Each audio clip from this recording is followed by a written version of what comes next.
Très heureuse de vous retrouver, mesdames et messieurs. C'est dimanche et dimanche, c'est la rétrospective de la semaine. C'est là pour permettre à ceux ou à celles qui ont raté le temps fort de l'actualité cette semaine de se rattraper. Et bien aujourd'hui, je suis avec le professeur Mathieu Kalele, qui est président national du Front pour un nouveau type de Congolais et membre de FAC et de la dynamique de l'opposition. Très heureuse de vous recevoir, monsieur Kalele. Ah, davantage, madame. Vous êtes président du Front pour un nouveau type de Congolais. Donc, tout ça, ça veut dire quoi, un nouveau type de Congolais? L'ancien, c'est pas bon, il faut changer les mentalités des Congolais. Qu'est-ce qu'il faut pour avoir ce nouveau type de Congolais? Non, c'est extrêmement important. Vous savez que dans ce pays, nous avons plus que ce qu'il faut comme richesse du sol et du sous-sol. Mais nous végétons à la dernière place des pays sous-développés. Toutes les analyses ont démontré que le problème qui se pose chez nous, c'est le problème de l'homme. Par conséquent, il faut retravailler l'homme dans ses mentalités. Si l'homme change, le reste va suivre. Vous connaissez... Pour vous, quel est le grand défaut du Congolais, prof Kalele? Vous êtes un patron de presse, vous êtes dans le domaine de la presse. Mutinga, pour ne pas le citer, a écrit un ouvrage très intéressant, Le pays des irresponsables. Nous ne semblons pas être très conscients du rôle que nous devons jouer en Afrique et dans le monde. Vous savez également qu'il y a eu, à côté du livre de Mutinga, deux autres livres importants.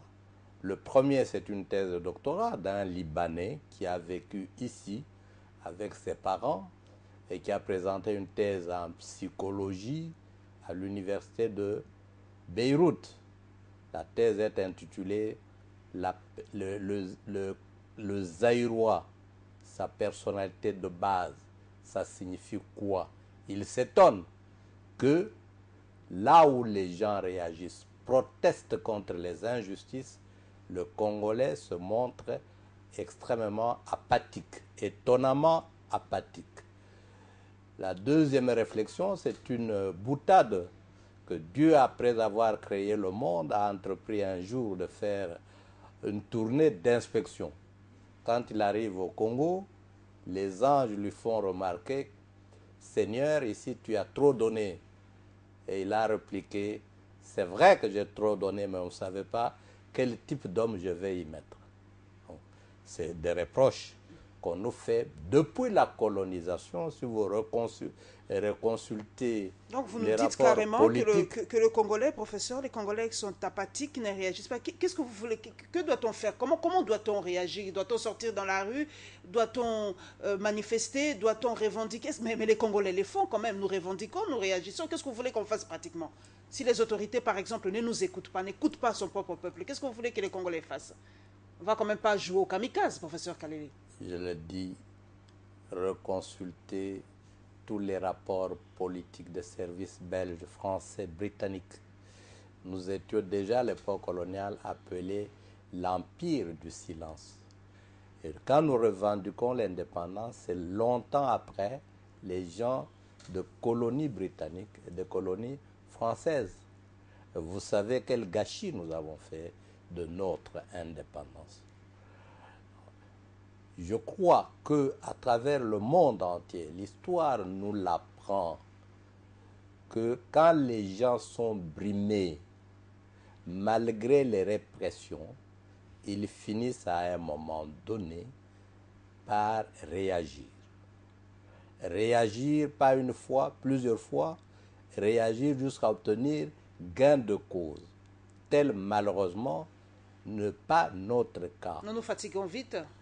Très vite. Ici, on nous a même dit ils peuvent manifester, mais ils ne seront pas faire 2 jours. Nous les aurons à l'usure, en fait. 2 jours. Mais le démenti est venu, heureusement, en janvier 2015. Mais c'est une exception. Voilà, mesdames et messieurs, nous entrons maintenant dans le vif de la rétrospective de la semaine. Nous commençons par la déclaration de l'opposition sur la ville morte décrétée par elle ce mardi 16 février, la réaction des politiques et celle de la société civile.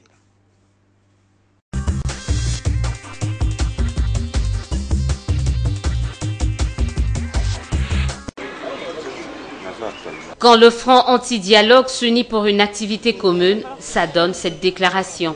Le 16 février 1992, plus de 2 millions de femmes et d'hommes ont pris le courage de se lever avec détermination pour réclamer la réouverture de la conférence nationale souveraine. Il y a 10 ans, le 18 février 2006, la constitution actuelle, qui consacre une démocratie pluraliste, était promise. Autant de célébrations que la dynamique, le G7, le Front citoyen appellent à commémorer dans la méditation, d'où cette invitation à une ville morte ce 16 février. Une journée ville morte pour honorer la mémoire de nos citoyens victimes de la barbarie du 16 février 1992. Dire non au glissement, dire oui à l'organisation de l'élection présidentielle dans les délais constitutionnels, dire oui à l'alternance politique. Pour ce faire, le Front anti-dialogue invite la population à se mobiliser. Une mobilisation loin d'être un acquis, estime le porte-parole du gouvernement. Contacté par la radio onusienne, Lambert Mende affirme que le gouvernement n'a rien à se reprocher. Si mobilisation il y a, ça sera uniquement celle des membres de ces regroupements et non celle de la population congolaise. Pour Dieudonné Moïse, les initiateurs de la journée ville morte le 16 février n'ont pas qualité. À en croire ce cadre du PPRD, la plupart d'entre eux ont beaucoup à se reprocher quant à ce qui s'est passé en 1992. En 1992, ce pouvoir en place n'y était pas. Donc s'il y a eu massacre, il y a des gens qui doivent se reprocher de ce massacre, notamment aujourd'hui les leaders de G7. Curieusement, ce sont les mêmes bourreaux des victimes de 1992 qui aujourd'hui crient au scandale, lisent des communiqués pour dire non, nous devons faire la ville morte. Ça sera un échec. Ça sera un échec simplement puisque la population ne va pas y croire. Du côté de l'UDPS, on n'est pas non plus chaud à la démarche et l'on ne jure que par l'organisation d'un dialogue. C'est une journée de la société civile. Alors, il y a des amis qui veulent la récupérer. Est-ce qu'ils sont malhonnêtes? Est-ce qu'ils sont honnêtes? Et c'est parce qu'ils savent pourquoi ils doivent choisir cette journée. Pour nous, à l'UDPS, nous ne passons pas par plusieurs jeux. La communauté internationale a donné une voix, c'est celle du dialogue. Et nous utilisons cette voie-là. Pour rappel, le 16 février 2016, cela fera 24 ans depuis que le pouvoir de Mobutu a réprimé la manifestation des chrétiens, exigeant à l'époque la réouverture de la conférence nationale souveraine. Elle est partout où l'on parle de la paix. Elle en a même fait son cheval de bataille. Ce 16 février, la société civile, dans toute sa diversité, compte prôner une fois encore la paix.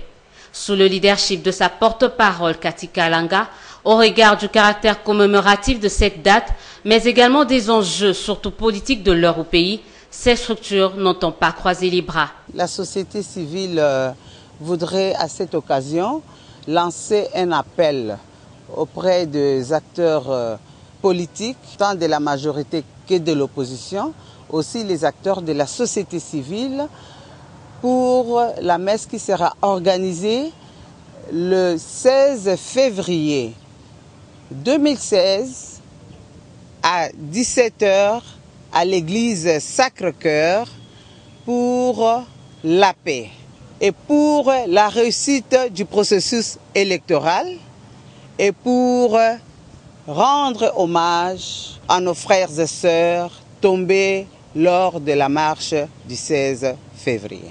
Elle en profite pour dire un mot aux acteurs politiques. Sans la paix, nous ne saurons pas organiser les élections. Et pour que ces élections soient apaisées, il faudra l'implication d'un chacun de nous. Et je demande à la population congolaise à accompagner les acteurs politiques dans cette démarche pour que la paix règne dans notre pays. La société civile, dans toute sa diversité, appelle une mobilisation de tous, d'autant plus que l'initiative vient rencontrer le souhait du Saint-Père émis en décembre dernier.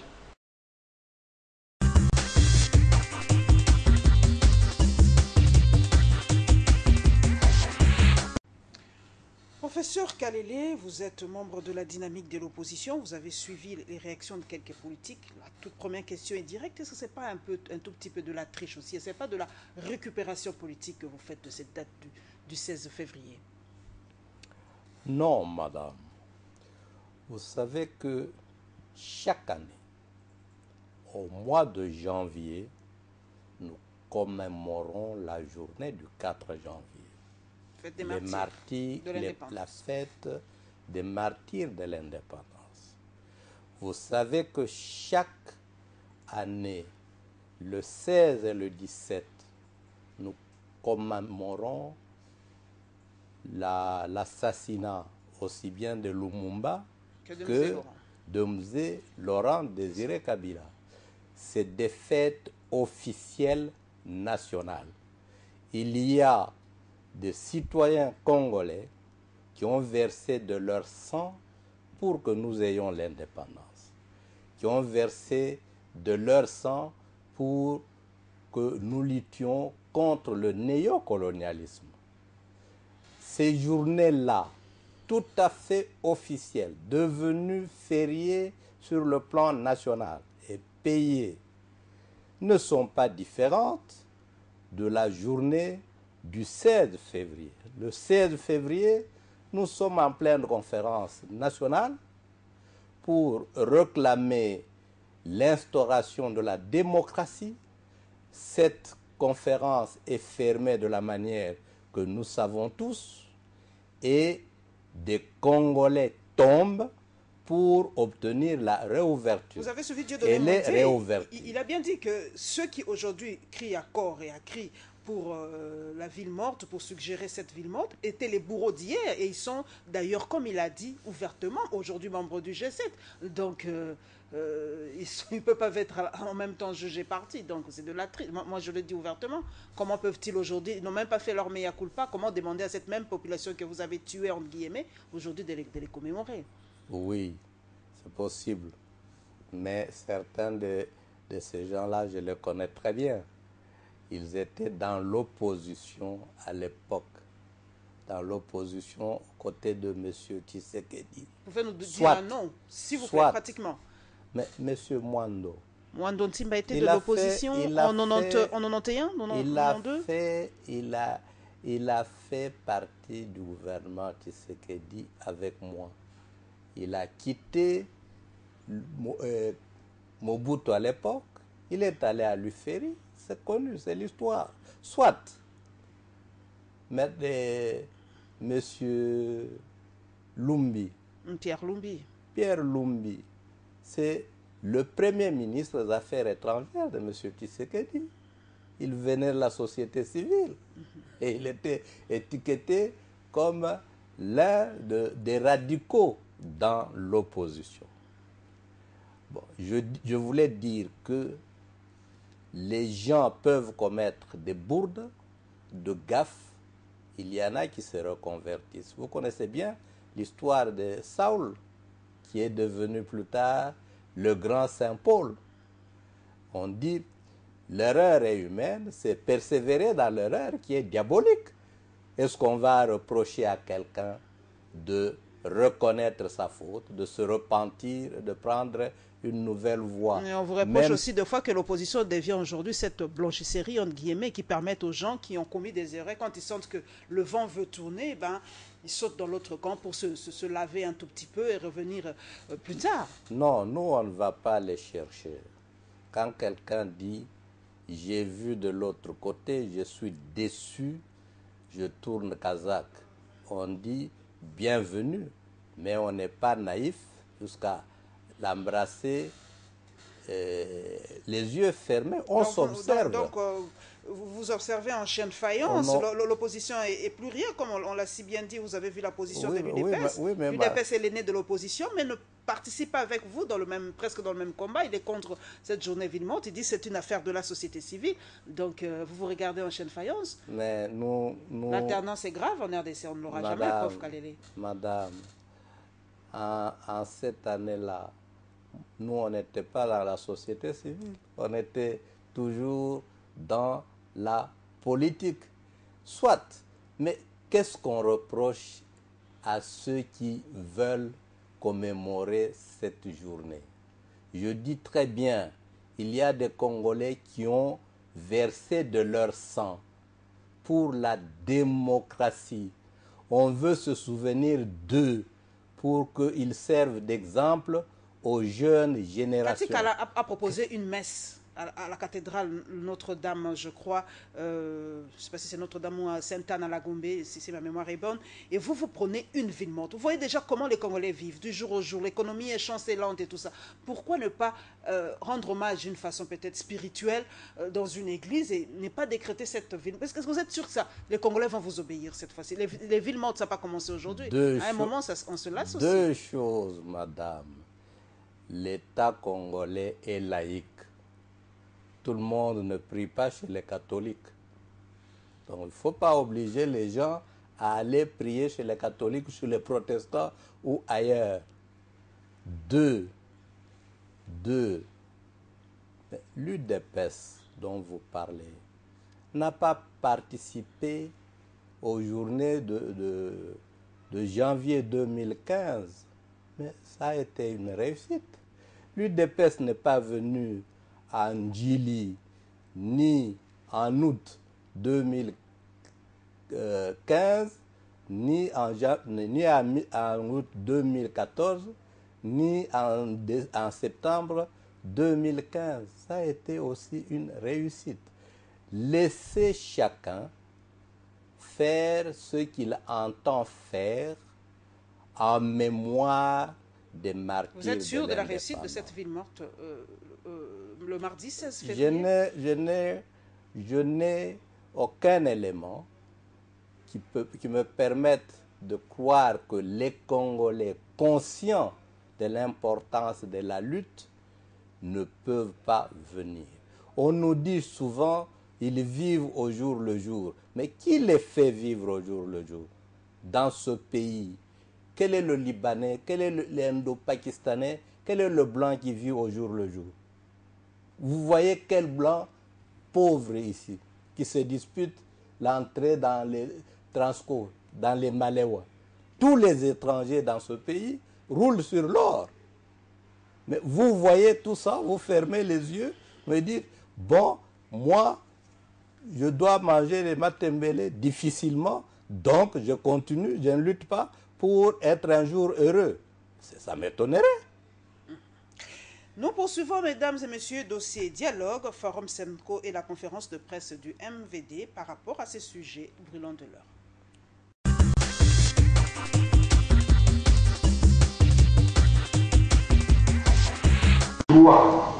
Venue du dialogue politique inclusif, la Semco revient à la charge et réaffirme la nécessité de l'organisation de ces assises.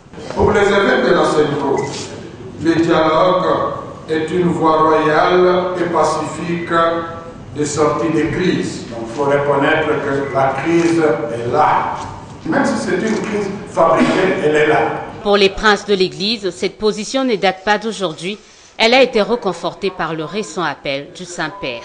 Le président de la CENI, présent pour la circonstance, est revenu sur le cadre légal qui gère les élections au pays, les actions entreprises par son institution, mais également des perspectives à venir. Corneille Nangaa va aussi s'apaisantir sur le respect des fondamentaux afin de consolider la culture démocratique au pays. Il n'appartient pas à la CENI de dire qu'il y a telle ou telle élection. Pour vous, honorable, l'élection la plus importante serait probablement l'élection présidentielle. Mais en tant que CENI, je vous dis qu'il y a d'autres qui pensent le contraire. Certains de vos collègues me disent Corneille, nous savons que vous préparez les calendriers. Mais sachez que nous ne partirons pas d'ici si les gens qui sont là depuis 10 ans sont toujours là, les sénateurs? Ces différentes allocutions donneront lieu à un échange avec les participants parmi lesquels l'on pouvait compter les acteurs politiques de toute tendance, la société civile, mais également des diplomates. D'entrée de jeu, Arthur Amisi Kibundila qualifie les événements du 19, 20 et 21 janvier 2015 d'une victoire qu'il souhaite inoubliable à l'instar du 30 juin 1960 pour avoir préservé la constitution du pays quant à la question liée aux différents scrutins. À ce jour, ces élections souffriraient dans leur effectivité. Voilà ce qui pousse le président national du MVD à cette conclusion. Nous sommes étonnés que le gouvernement de la République disait ne pas avoir de moyens pour organiser les élections, mais la grande surprise est d'attendre. Monsieur le vice-ministre, ministre de l'Intérieur, a affirmé au cours de la réunion tripartite organisée jeudi 28 janvier dernier que le gouvernement congolais va décaisser de financement. Le MVD demande la démission pure et simple du gouvernement Matata Ponyo qui considère des noms crédibles. Et en rapport avec l'actualité au pays, le MVD s'inscrit dans la logique de la liberté, ce avant de circonscrire, selon lui, le cadre du dialogue en vue. M. Tshisekedi Wamulumba Etienne et M. Kabila Kabange Joseph, tous de nationalité congolaise, ont prêté serment comme président élu de la République démocratique du Congo en 2011. L'un dans sa résidence et l'autre dans un camp militaire. Raison pour laquelle tous deux cherchent à dialoguer, ou ils se retirent, ou ils dialoguent. Malheureusement, ils sont tous arrivés en fin de mandat. Ce parti de l'opposition congolaise fait sien le combat du bien-être de tous les Congolais. Celui-ci se traduit dans le respect des valeurs républicaines et démocratiques.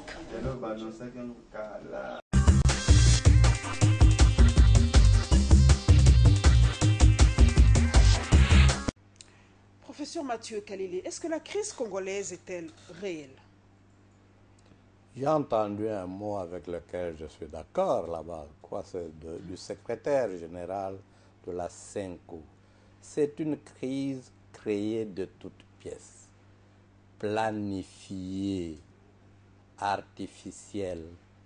Madame, nous sommes convenus en votant la Constitution que nous allions tous les 5 ans organiser les élections. Et pour les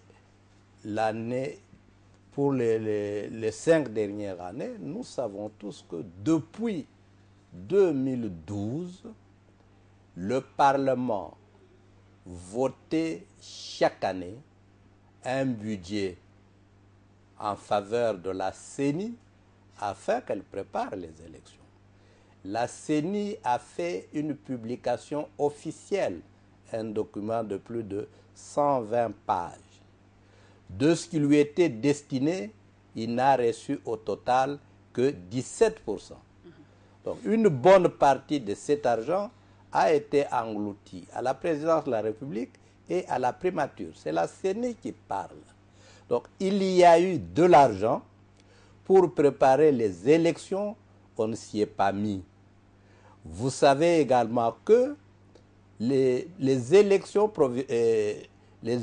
provinciales avaient été programmées. Pour 2015. Les gens ont payé leur caution. Ces élections n'ont pas du tout eu lieu. Où est parti cet argent?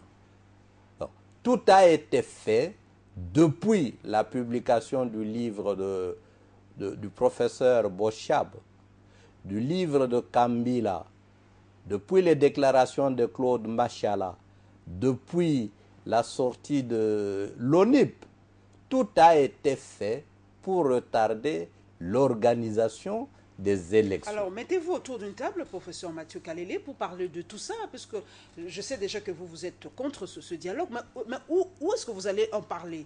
Dans quelle institution? Puisque l'Assemblée nationale, selon vous, n'a pas fait son travail, le gouvernement n'a pas fait son travail, mais où est-ce que vous allez parler de tout ça si ce n'est pas dans ce fameux dialogue?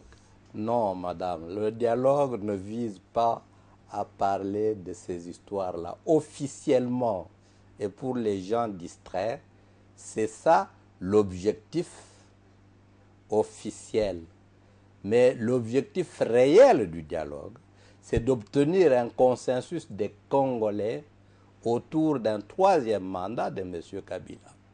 Les grandes... On parle déjà de la transition, pas d'un troisième mandat, peut-être d'une transition qui permettra que l'on organise maintenant valablement ces élections crédibles et transparentes. Pourquoi cette transition? Puisqu'en 2016, c'est pas possible. Légalement, techniquement, tout est dit que c'est pas possible qu'on organise tout ça en 2016. Oui, on est déjà au mois de février. Oui, madame, je vous dis c'est voulu. Pendant 5 ans, vous n'avez pas voulu organiser. Mais c'est eux qui ont le pouvoir. Il faut être réaliste, être pragmatique. C'est eux qui ont l'argent, c'est eux qui ont le pouvoir. Si c'est voulu, mais vous allez perdre. Dialoguer avec eux pour trouver un compromis, un consensus. Qu'est-ce que vous allez faire? Non, madame. Balater, vous savez qu'il s'est tenu l'année dernière, ici au Palais du Peuple, un congrès des chefs coutumiers et des rois de l'Afrique. C'est pour un problème de mandat à vie. Nous ne sommes pas naïfs. Je disais d'ailleurs que les plus hautes autorités de services de renseignement avaient prévenu que ce que l'on cherchait, c'est une transition de 2 à 3 ans. Vous avez entendu les Mwanasemi, vous avez entendu les Kinkei, tout le monde a crié glissons ensemble. Mais la politique, c'est aussi un calcul d'intelligence. On dit, venez ici, on va discuter ensemble le budget, les chefs coutumiers, le professeur Kalele. Qu'est-ce qu'il a à voir avec le budget? Qu'est-ce qu'il a à voir avec la sécurisation des élections? Il y a des gens commis à ça. Le processus électoral, lisez l'article 221 de la CENI, c'est matière pour la compétence de la CENI. Ce n'est pas tous ces gens-là qui vont venir, des mamans maraîchères, des cantonniers, des cireurs, des souliers, etc., qui vont discuter de ça. Non. Il y a des compétences. Chacun reste à sa place, en fait. Oui, mais il y a des compétences. Non. Si nous ne respectons pas la division du travail, nous entrons dans le chaos, dans le désordre. Le professeur Kalele ne va pas venir ici diriger un débat à la télévision. Ça, c'est votre compétence. Si moi, je viens à votre place, je ferai piètre figure. Il faut que chacun fasse son travail. Vous l'avez suivi aussi, le monsieur du MVD. Est-ce que ce dialogue, c'est l'affaire de Étienne Tshisekedi et Joseph Kabila? C'est leur affaire. Parce qu'on a l'impression que Étienne Tshisekedi, on ne sait plus très bien la position de l'UDPS aujourd'hui par rapport à ce dialogue. Mavungo dit oui, Félix Tshisekedi dit non, Étienne Tshisekedi dit non. On ne comprend pas très bien la position officielle. Est-ce que c'est l'affaire de ces deux hommes qui tiennent en règne la destinée de ce pays? Non, nous regrettons comme vous la versatilité dans le chef des leaders de l'UDPS en ce qui concerne le dialogue. Nous, comme dynamique, nous nous étions prononcés déjà à plusieurs reprises que nous tenons au respect de la Constitution et des délais en ce qui concerne l'organisation des élections, surtout les élections présidentielles.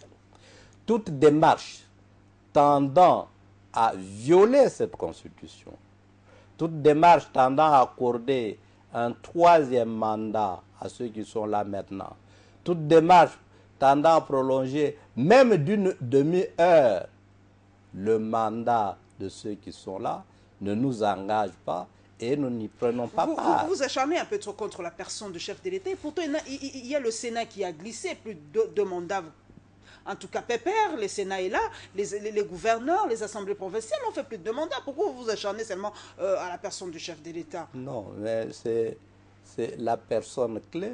Si le mandat, si les sénateurs ne sont pas partis, si les gouverneurs et vice-gouverneurs de province, si les députés provinciaux, c'est sa faute.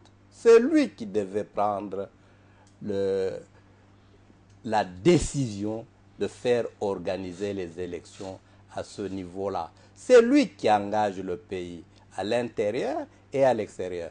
Maintenant, il est en plus personnellement concerné. On ne lui en veut pas comme individu, on lui en veut comme leader, comme indicateur de la voie, et il a juré, il a prêté serment pour respecter et faire respecter la Constitution, faute de quoi il serait accusé de haute trahison. Par rapport à Matata Ponyo, vous êtes pour sa démission, comme l'a suggéré le président du MVD? Matata doit démissionner? Bon, ça c'est son point de vue. Moi je juge Matata Ponyo plutôt sur les retombées de sa politique économique sur le social des Congolais. Je constate... Même par rapport à ça, doit-il démissionner? Moi, je dis que sa politique économique sert les intérêts des étrangers plus que les intérêts des Congolais. N'a pas de répercussions positives sur le social des Congolais. Or, on fait l'économie pour l'amélioration du social. Vous avez même entendu dans le dernier rapport, je crois, du ministère du Budget ou de quelqu'un d'autre là-bas, que même l'opération bancarisation, il y a des banques qui ont détourné l'argent, hein, le trop perçu, et même les salaires.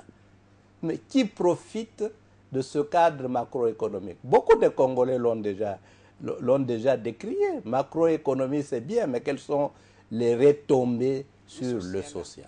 Edem Kodjo est dans nos murs, mesdames et messieurs. Le médiateur ou facilitateur, selon les uns et les autres, est en train de consulter la classe politique congolaise.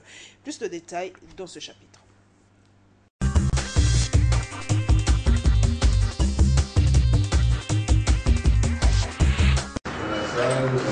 Autour d'une table, une délégation de la dynamique Tshisekedi président, accompagnée de la représentante de la plateforme Soutien à Étienne Tshisekedi, est venue discuter avec l'envoyé spécial de l'Union africaine en RDC, Edem Kodjo. 1 heure durant, les échanges ont tourné autour de l'organisation du dialogue politique en RDC. La dynamique Tshisekedi président a révélé à son hôte que les dialogues politiques demeurent la seule voie royale pour résoudre la crise politique au pays. Il est impérieux de se mettre ensemble pour échanger sur le problème des Congolais, sortir un calendrier consensuel et traiter d'autres sujets poignants. Nous souhaiterions, nous, que ce soit un dialogue qui respecte les délais constitutionnels. Nous lui avons dit que nous avons, nous, de l'opposition, besoin des assurances. Et nous avons précisé. On dit que le dialogue, notamment, nous sommes d'accord sur ces points, doit être convoqué par la communauté internationale conformément à l'accord cadre d'Addis Abeba et les résolutions subséquentes. C'est un accord qui avait été signé à Addis Abeba par le chef de l'État du Congo et les chefs de l'État du pays voisin et la communauté internationale par l'ONU, Ban Ki-moon. Donc nous avons dit que l'accord cadre était déjà un accord africain. Donc le fait qu'on ait désigné un Africain à la personne d'Edem Kodjo pour être le facilitateur du dialogue, de notre point de vue, c'était une bonne chose. La dynamique Tshisekedi président estime que la désignation d'Edem Kodjo comme médiateur du dialogue tombe donc à pic dans la mesure où l'Union africaine fait déjà partie de la communauté internationale.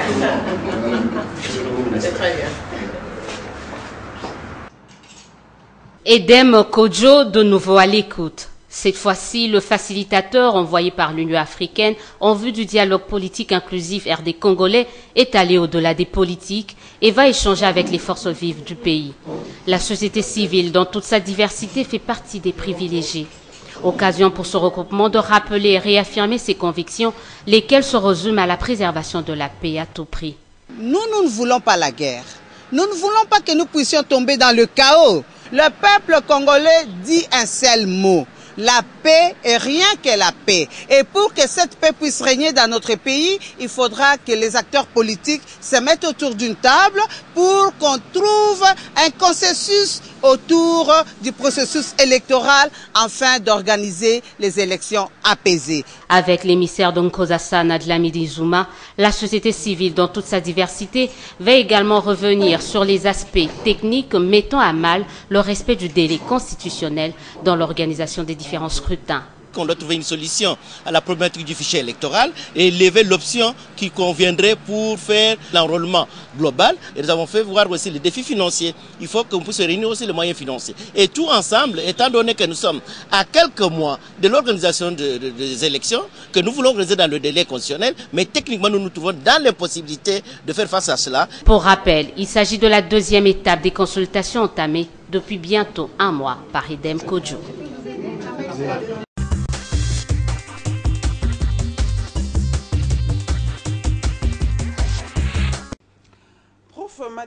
Professeur Mathieu Kalele, sans le dialogue, est-ce que nous allons forcément dans le chaos ou la guerre? Non, madame. Je reprends ce que je dis. Le dialogue ne vise pas l'organisation des élections dans la paix. Mais que l'on parle de ce fameux processus qui est déjà en mal là. Où est-ce que vous allez en parler? C'est peut-être ça. Il faut punir les gens qui sont fautifs.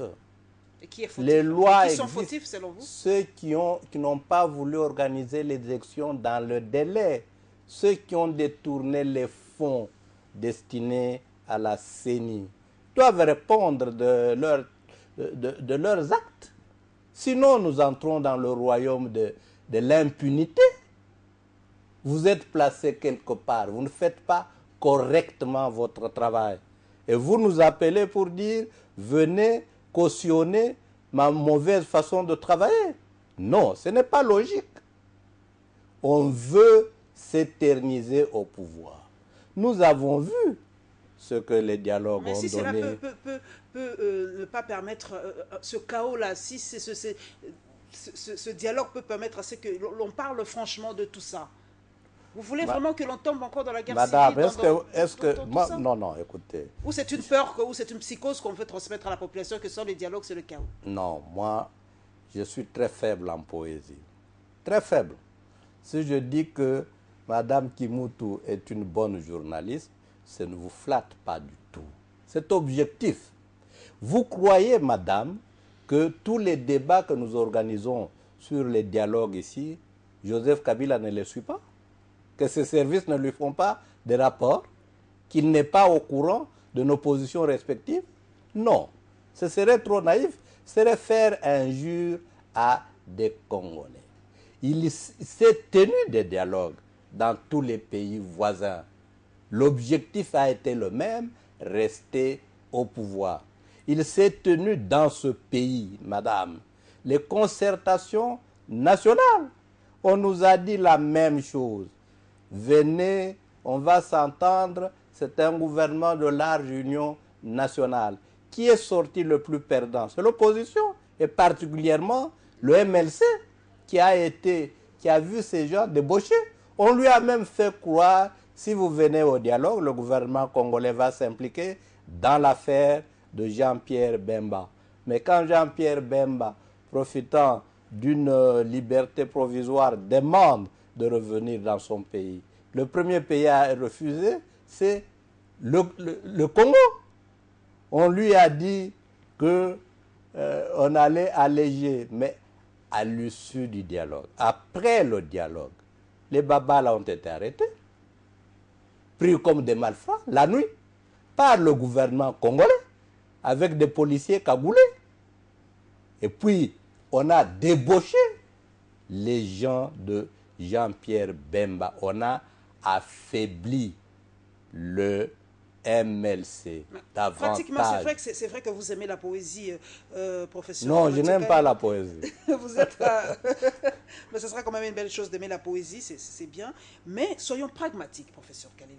Comment sortir de cette crise? Parce que même si la crise est créée selon vous, mais on doit en sortir quelque part. Comment faire pour s'en sortir? Il faut sanctionner les fautifs. Mais vous savez bien que c'est Même non, madame. Pratiquement impossible de sanctionner, Non, puisque non, écoutez. personne ne veut reconnaître sa part de responsabilité dans cette crise. Mais... Ni Matata Pognon, ni la CENI, personne ne veut, ni l'Assemblée nationale, personne ne veut faire son mea culpa dans cette histoire. Alors comment s'en sortir? Madame, à côté de nous, vous avez le Burkina Faso. Blaise Compaoré Sécabré. Il a eu même une DSP. On vous répondra, la RDC n'est pas le Burkina Faso, la RDC n'est pas le Burundi, la RDC n'est pas le Congo-Brazzaville. Chaque pays a ses réalités. Malheureusement, moi je suis scientifique, vous aussi vous êtes scientifique. On nous a appris tous la méthode comparative. Hein? On nous a appris tous en matière de sécurité qu'il faut s'intéresser à ce qui se passe dans les pays voisins. Parce que ça peut avoir des répercussions dans votre pays. Mais ce qui s'est passé dans les ex-colonies françaises, ça nous a inspiré de réclamer l'indépendance chez nous ici. Ce qui s'est passé dans les autres colonies françaises, en ce qui concerne les dialogues, les conférences nationales, ça nous a inspiré ici.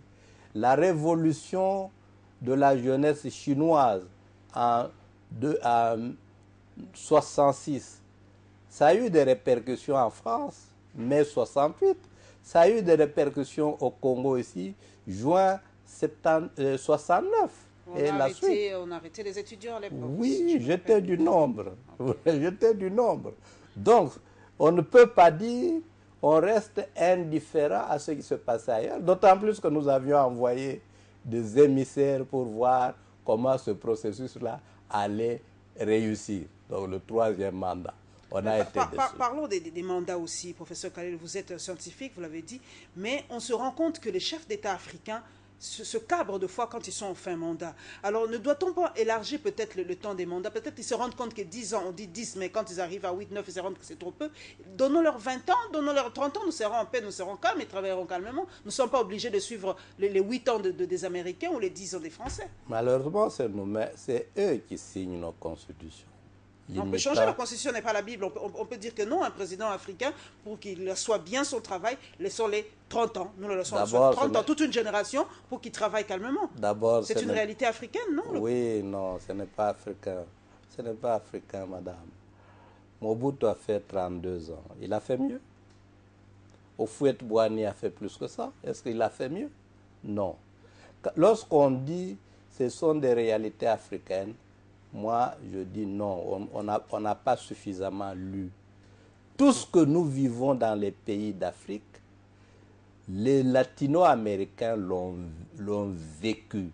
Les dictatures, les corruptions, et tout ça, oui, les corruptions, les trucages des élections, ça vient de l'Amérique latine, concocté par les États-Unis d'Amérique. Donc ce n'est pas une réalité africaine. On dit aussi que le pouvoir use. Mais si vous restez trop longtemps au pouvoir, on a commencé par là. Et les gens ont réfléchi, non, il ne faut pas des gens qui s'éternisent au pouvoir. Nous acceptons la démocratie conformément à la Déclaration universelle des droits de l'homme. Nous sommes nés égaux et libres. Bon, c'est vrai que alors, il faut donner aux autres... Vous avez dit, comparons un peu. Prenons le Maroc, qui est un royaume. Ils sont calmes, ils ont leur roi, ils savent qu'il va être là pendant toute sa vie, mais il y a des premiers ministres qui travaillent. Est-ce qu'on ne peut pas prendre cette option pour les pays africains, un président roi, mais des premiers ministres bien pragmatiques qui travaillent?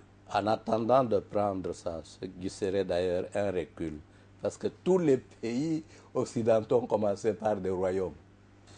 Tous. Hein? Et ils sont arrivés plus tard à des monarchies républicaines. Hein? Même en mais c'est ça, peut-être même chez nous. Prenons cette monarchie républicaine, ayant des présidents qui sont des rois, mais des premiers ministres forts, comme on dit, mais Angela Merkel, Lambert Mende aime bien citer cet exemple. Angela Merkel a son 3e ou 4e mandat comme premier ministre, ayant des présidents rois, mais des premiers ministres forts, qui travaillent pour le pays. Madame, nous croyons tous en Dieu, mais ce Dieu ne nous crée pas semblables. Hein?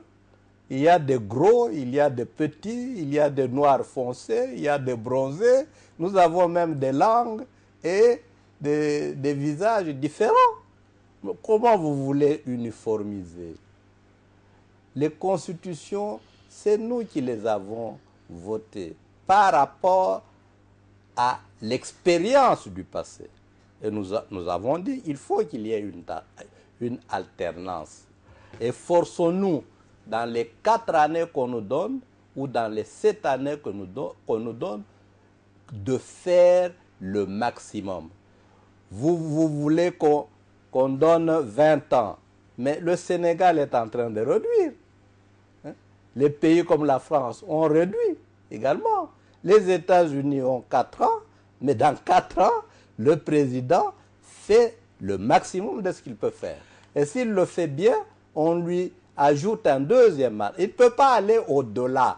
Nos chefs d'État ici, ils commencent par mal diriger, par voler, par brimer leur peuple. Il leur faut 20 ans pour brimer davantage et détruire davantage. La CENI a publié, mesdames et messieurs, le calendrier. Les gouverneurs seront élus donc incessamment et la commission sur la fraude minière a tenu à restituer ses travaux devant les chefs de la plume suivants.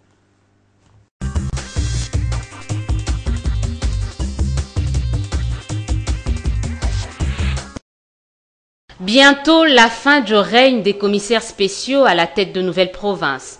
Les dates sont déjà connues. Ce 11 février, c'est déjà le redémarrage du dépôt des candidatures et l'élection est quant à elle prévue pour le 26 mars prochain.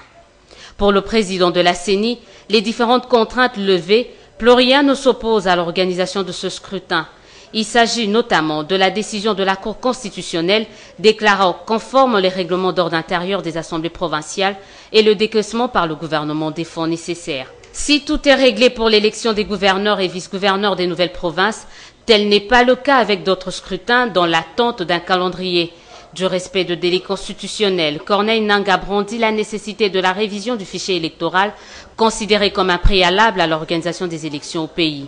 Ce sont des activités qui se succèdent et qui sont telles que vous ne ferez pas l'activité suivante si vous n'avez pas terminé la première. Et le point de départ, c'est le fichier. Nous discutons de tout. Nous pouvons discuter ici à longueur de journée. Vous pouvez crier, on peut parler de quoi.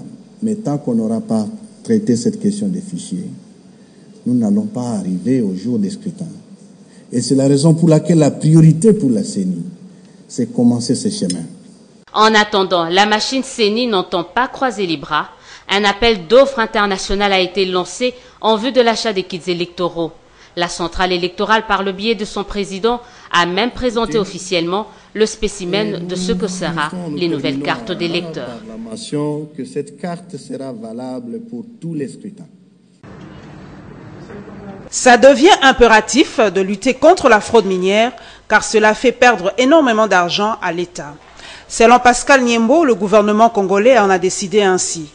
L'exploitation minière en République démocratique du Congo doit redevenir crédible du moment que le pays a signé le processus de Kimberley. Donc, plus d'intouchables, personne n'est au-dessus de la loi, a-t-il souligné. Pour le coordonnateur de la commission de lutte contre la fraude minière, le bilan de sa commission est largement positif. Ces 30 véhicules ont été saisis en Afrique du Sud par le service de renseignement sud-africain sur notre demande.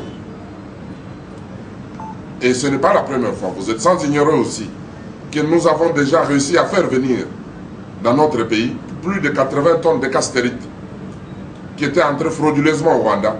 Pascal Nyembo a en outre signalé la restitution de 80 tonnes de cassitérite entrées frauduleusement au Rwanda, mais également quelques arrestations. Les responsables, les Libanais qui étaient à la base de la sortie frauduleuse de ce minerai, a été condamné de 5 ans ferme. Les Chinois aussi condamnés à 3 ans. Les agents de l'État, il y a certains d'entre eux, un des agents de la DGDA, il a été condamné à 3 ans. Un agent aussi de la douane et des labos qui ont fait de faux documents ont été aussi condamnés, l'un à 6 ans, l'autre à 10 ans. Pascal Niembo demande donc à tout Congolais susceptible d'aider la commission à démasquer les traîtres, entre guillemets, de la République, de les dénoncer. 20% de commission lui sera octroyée par rapport au prix de la marchandise retrouvée.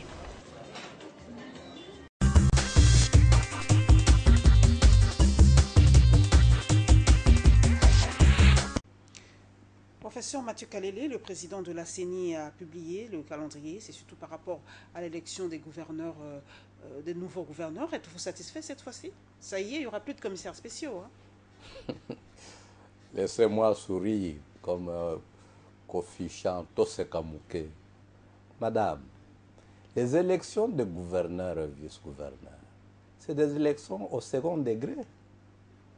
Il faut d'abord commencer par élire les députés provinciaux, qui sont les électeurs de gouverneurs et de vice-gouverneurs. La question lui a été posée. Il y a les assemblées provinciales qui sont là, qui vont faire ce travail. Qui ont été suspendus. C'est tous ces messieurs-là. Vous avez fait observer ici que le Sénat était en dépassement de mandats, que les députés provinciaux étaient en dépassement de mandats.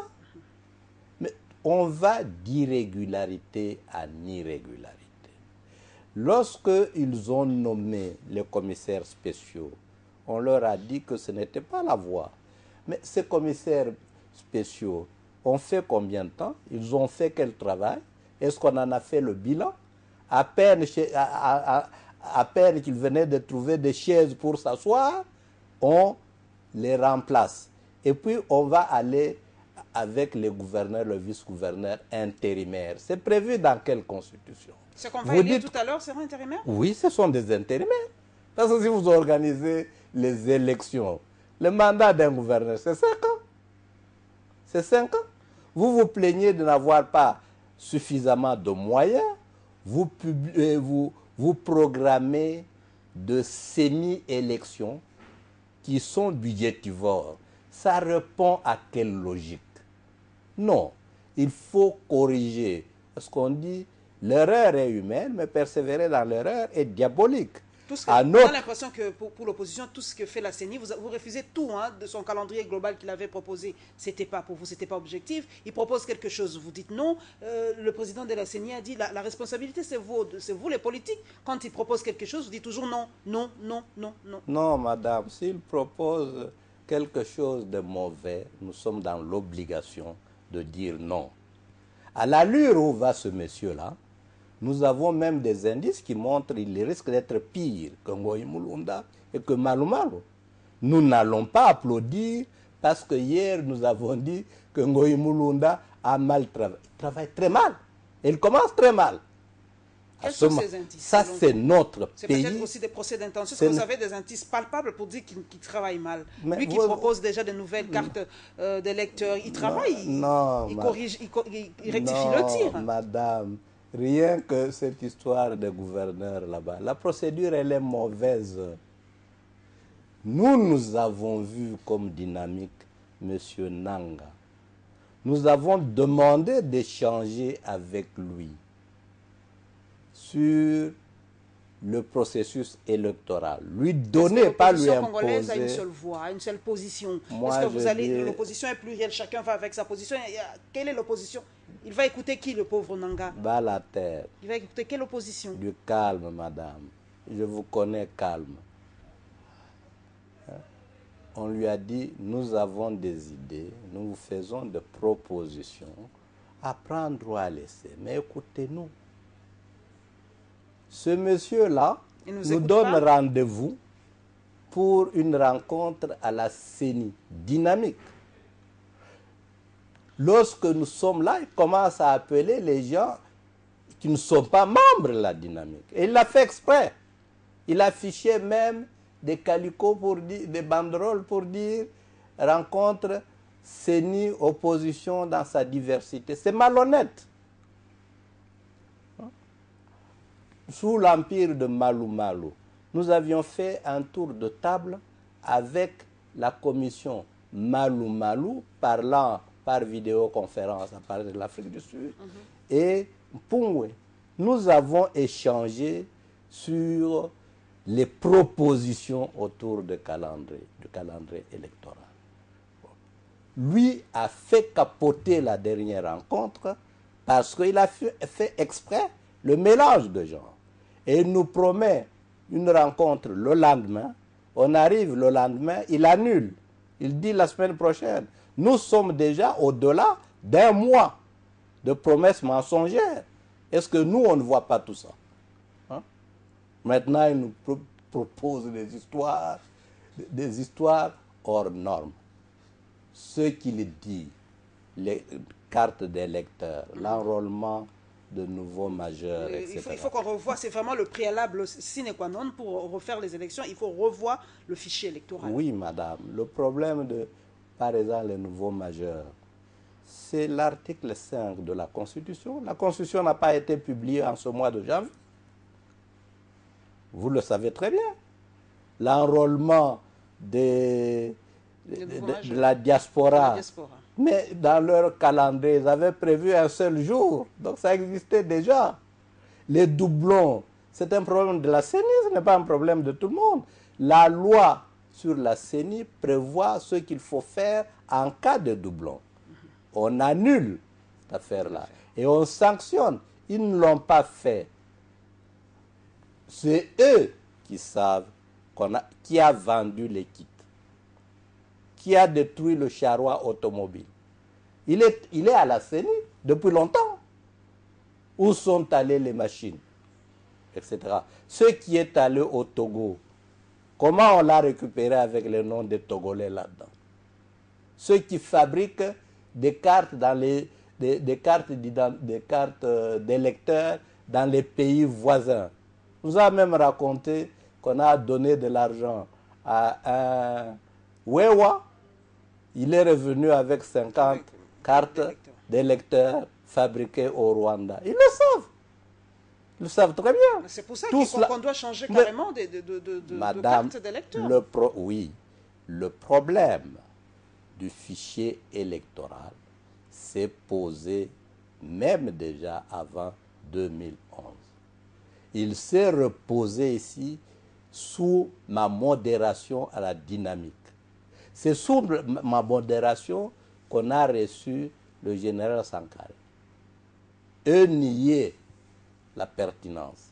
Mais ce monsieur-là a quitté le Congo il y a combien de mois?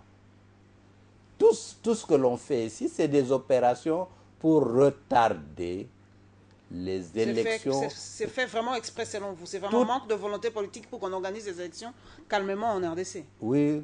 Mais pourquoi les gens ont peur des élections? Les élections, c'est une voie qui nous permet à ce que le peuple... C'est un contrat social. Pourquoi les gens ne veulent pas des élections selon vous? Pourquoi? Et il le dit, ce n'est pas seulement la majorité, l'opposition aussi ne veut pas des élections. Non, principalement l'opposition. Est-ce que vous êtes prêts pour les élections, Prof? Principalement la majorité. Parce que je ne sais pas, nous sommes tous avec vous ici. Quelle est l'élection que les messieurs qui sont au pouvoir ont déjà gagnée? 2006, 2011, ça a été même catastrophique. Les gens se sont votés. On a fait venir de l'Afrique du Sud des bulletins de vote précochés. Et vous savez qu'on a volé des caisses entières ici, à la foire. Et ailleurs, moi j'ai surpris des gens en train de remplir, les gens de la NER, en train de remplir les bulletins au nom de certains candidats. Je les ai amenés à la justice. On les a conduits dans une prison du lieu. Mais entre Cabinda et Mbujimaï, à 70 km de Mbujimaï, de Cabinda, on me téléphone pour dire qu'on vient de les libérer. J'étais ridicule. Donc c'est fait exprès dans toutes ces histoires-là. Donc, à qui on va attribuer la faute? Bon, à cette allure, professeur Kalele, les élections, ça sert à quoi dans ce pays? Pourquoi faire des élections si c'est pour avoir tout ça, des élections dont vous n'avez pas confiance, vous n'avez confiance en rien? À quoi ça sert les élections en République démocratique? C'est pour cela qu'il Trouvons autre chose. Non. Parce que ça n'ira pas, vous ne faites pas confiance entre vous les politiques. Malheureusement, nous avons opté pour la voie des élections, mais on les veut transparentes, libres, démocratiques. Il faut récuser la tricherie. Et il faut sanctionner les tricheurs et les commanditeurs. Vous avez confiance en notre CENI? Non, confiance à la CENI? Celle-ci, non. Ni celle qui l'a précédée en 2006, encore moins celle de 2011. Mais on peut trouver déjà les responsables encore une fois, ou qu'est-ce qu'il faut faire pour que vous ayez confiance en cette centrale électorale? Non, la centrale électorale, c'est pour cela qu'on dit toujours qu'elle doit être indépendante. Mais nous savons que tel que les choses fonctionnent en Afrique, l'honnêteté, l'impulsion du sérieux, ça doit venir des opérateurs politiques, à commencer par le haut. Parce que c'est eux qui phagocytent nos différentes CENI. Lorsque, au Burkina Faso, on a mis un gouvernement de transition qui n'a pas eu de main mise sur la CENI, vous voyez que les choses se sont bien passées. Qui a revendiqué? Où est-ce qu'il y a eu des tricheries? Mais les gens honnêtes, on en a. Mais si les gens honnêtes là-bas sont manipulés, corrompus, obéissent à des injonctions, la CENI ne sert à rien. Vous savez qu'il y a des pays où il n'y a pas de CENI. Quand on est en train de préparer les élections aux États-Unis d'Amérique là-bas, Barack Obama sait qu'il est à la fin de son dernier mandat. Les choses se passent même à son insu. Il n'y a pas de CENI. En France, c'est la même chose. Mais lorsque les gens se sont engagés dans une voie et disent « nous allons dans cette voie-là, c'est pour le bonheur du pays », on n'a même pas besoin de CENI. On n'en a pas besoin. Sarkozy, un jour, le ministère de l'Intérieur peut organiser les élections en République démocratique du Congo. Si nous arrivons à un système comme le système français, où Kalele ne travaille pas pour rester là éternellement, le ministère de l'Intérieur peut organiser les élections, les perdre, quelqu'un d'autre les gagne. Je parlais de l'exemple de Sarkozy, n'est-ce pas? Les élections se sont organisées sous son mandat, il les a perdues, il est parti, ça n'a pas fait problème. Nous poursuivons une fois de plus, mesdames et messieurs, volet social, atelier sur l'Internet et la réaction des médecins par rapport aux médecins omis à la paye.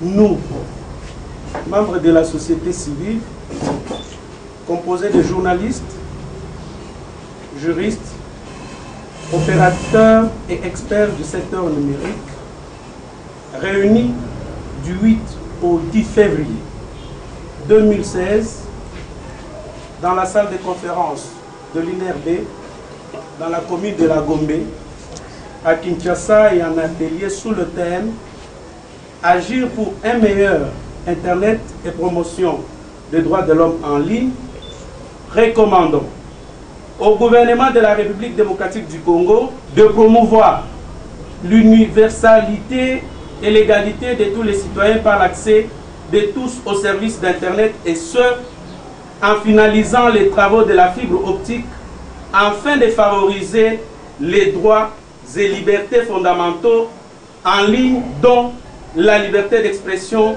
et le droit à l'information. De s'abstenir de restreindre les droits et libertés en ligne par les coupures des services d'Internet, quels que soient les problèmes qui peuvent survenir dans la société congolaise. Aux opérateurs publics et privés de reconnaître et respecter les droits de l'homme et les libertés fondamentales dans la conception de nouveaux services, technologies et applications. De favoriser l'accès de toutes les bourses aux services d'Internet. À la société civile de veiller et de sensibiliser les citoyens sur l'usage rationnel et responsable de l'Internet, aux usagers de l'Internet, d'utiliser l'Internet de manière rationnelle et responsable. Nous pouvons dire que la solution est en cours. On a élagué le médecin décédé. Ce que nous pouvons regretter tout simplement que on n'a pas respecté la procédure administrative. Le veuve et les ayants droit n'ont pas été notifiés de cette décision et ils se sont vus brusquement privés de peu de moyens qui leur permettaient de survivre. On a élargi jusqu'à ce jour les réclamations de Kinshasa, il y a plus ou moins 65 réclamations de médecins qui existent, qui travaillent et dont les services ont confirmé qu'ils sont effectivement en activité. Nous pensons qu'ils sont en train d'analyser les dossiers au niveau de la direction de la paie. Et nous estimons qu'il y a des particularités qui sont propres eux aux médecins et au personnel de santé. Et que ça devrait être le secrétariat général à la santé publique, par sa direction des ressources humaines, qui devrait analyser les dossiers un à un et en présence de tous les syndicats concernés. Mais nous estimons que l'autorité a donné l'ordre qu'on trouve une solution dans les plus brefs délais. Et ce que nous regrettons, ce sont les conséquences collatérales de cet acte-là.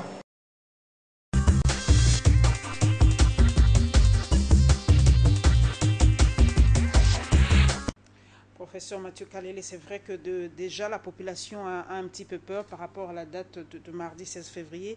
La population a peur qu'on nous coupe encore une fois de plus le signal Internet. Ça ne sera pas l'opposition. Vous savez qui coupe en 2011? Qui a coupé les SMS? En janvier, qui a coupé, etc. C'est toujours les mêmes. Le jour où ils diront, nous respectons les droits à l'information, il n'y aura pas de problème. Est-ce que vous utilisez très bien ce service Internet, vous de l'opposition? Non, moi je ne gère pas l'opposition. Oui, mais dans la dynamique quand même, est-ce que vous avez des pages, vous avez quelque chose que vous communiquez avec les Congolais via Internet? Oui, je crois que même individuellement, chacun a les différents services, Facebook, Twitter, etc. etc. Il y a des comptes Twitter individuels et on communique les réseaux sociaux, etc. Ce sont des moyens de communication dont les hommes aussi de manipulation, civilisés ne peuvent pas se passer. Et de manipulation aussi. Oui, il arrive. Les deux. Il arrive, mais vous savez aussi que ce n'est pas seulement ici, comme je l'ai dit. Je vous prie, madame, pour comprendre ce qui nous arrive en Afrique, de commencer par étudier l'Amérique latine. Tout ce qui nous arrive là-bas a été déjà expérimenté là-bas. Si vous prenez le régime Somoza... Argentina.